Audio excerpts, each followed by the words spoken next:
നമസ്കാരം കൂട്ടുകാരെ, ഞാൻ പീറ്റർ ചോളി. ഇന്നത്തെ വീഡിയോ അതായത് 29/7/2026 ബുധനാഴ്ച വൈകിട്ട് സ്വർണ്ണവിലയും റബ്ബർ വിലയും. സ്വർണ്ണവിലയിൽ വീണ്ടും ഇടിവാണ് സംഭവിച്ചിരിക്കുന്നത്. ഒരു ഗ്രാമിന് മുകളിൽ 60 രൂപ, ഒരു പവന് മുകളിൽ 480 രൂപയാണ് ഇന്ന് സംസ്ഥാനത്ത് സ്വർണ്ണവില ഇടിഞ്ഞത്.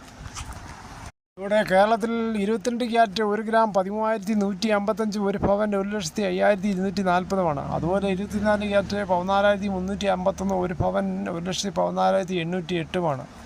അതുപോലെ 18 ക്യാരറ്റ് 10,763, ഒരു പവൻ 86,104. ഇതാണ് വൈകിട്ടത്തെ സ്വർണ്ണവില. സ്വർണ്ണം വാങ്ങിക്കാൻ പോകുമ്പോൾ സ്വർണ്ണത്തിൻ്റെ പരിശുദ്ധി ഉറപ്പാക്കി വാങ്ങിക്കാൻ ശ്രമിക്കുക. ഇന്ന് സംസ്ഥാനത്തെ വെള്ളി വിലയിലും 1 ഗ്രാമിൻ്റെ മുകളിൽ 235, 22 ക്യാരറ്റ് 10 ഗ്രാമിന് 2,350 രൂപയിലാണ് വ്യാപാരം നടക്കുന്നത്.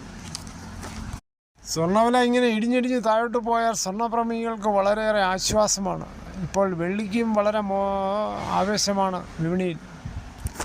ഇന്നത്തെ വിശദമായ റബ്ബർ വില നോക്കുമ്പോൾ റബ്ബർ വില Kottayam RSS 4 kilo 282, RSS 5 kilo 279, ISN 20 249, latex 196 രൂപ 55 പൈസ. ഇതാണ് വൈകിട്ടത്തെ റബ്ബർ വില. കൊച്ചി വില നോക്കുമ്പോൾ RSS 4 kilo 282, RSS 5 kilo 279. Agartala വില നോക്കുമ്പോൾ RSS 4 കിലോ 275, RSS 5 കിലോ 272.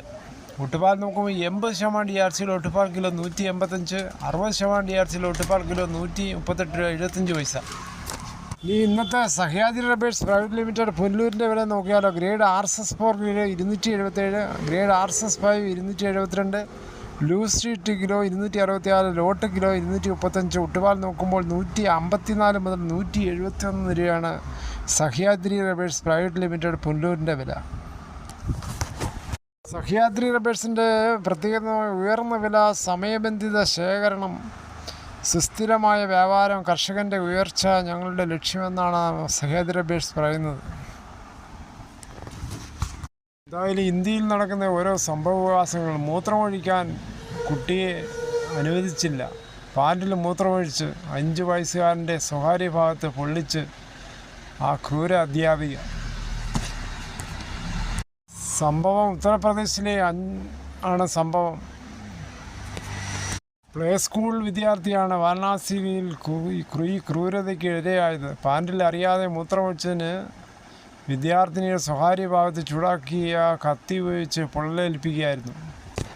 കഴിഞ്ഞ വെള്ളിയാഴ്ചയായിരുന്നു ഈ സംഭവം. വീട്ടിലെത്തിയ കുട്ടിയുടെ സ്വകാര്യ ഭാഗം വീട്ടുകാർ കണ്ടപ്പോൾ ഉടൻ തന്നെ ആശുപത്രിയിലെത്തിക്കുകയും അടുത്തുള്ള പോലീസ് സ്റ്റേഷനിലെത്തി പരാതി നൽകുകയും സംഭവത്തിൽ അധ്യാപികയ്ക്കെതിരെ കേസ് രജിസ്റ്റർ ചെയ്തിട്ടുണ്ടെന്ന് അവിടുത്തെ പോലീസ് ഇൻചാർജ് അതുൽ സിംഗ് പറഞ്ഞു. എന്തായാലും മനുഷ്യന് വിവരമുണ്ടെങ്കിലും വിവേകം ഇല്ല. ആ സമയത്തൊക്കെ അതിദാരുണമായ പ്രവൃത്തി ചെയ്യുന്നത് കഠിന ശിക്ഷ തന്നെ കൊടുക്കണം. പാവം കുട്ടി എന്ത് പിഴച്ചു. ഇങ്ങനെയുള്ള പ്രശ്നങ്ങൾ വീണ്ടും ആവർത്തിക്കാതിരിക്കാൻ നല്ല ശിക്ഷ തന്നെ കൊടുക്കേണ്ടി വരും. ഇതോടുകൂടി ഈ വീഡിയോയുടെ പൂർണ്ണമാകുന്നു. ഇത്രയും സമയം ക്ഷമയോടെ കേട്ടുന്നത് വളരെയധികം നന്ദി.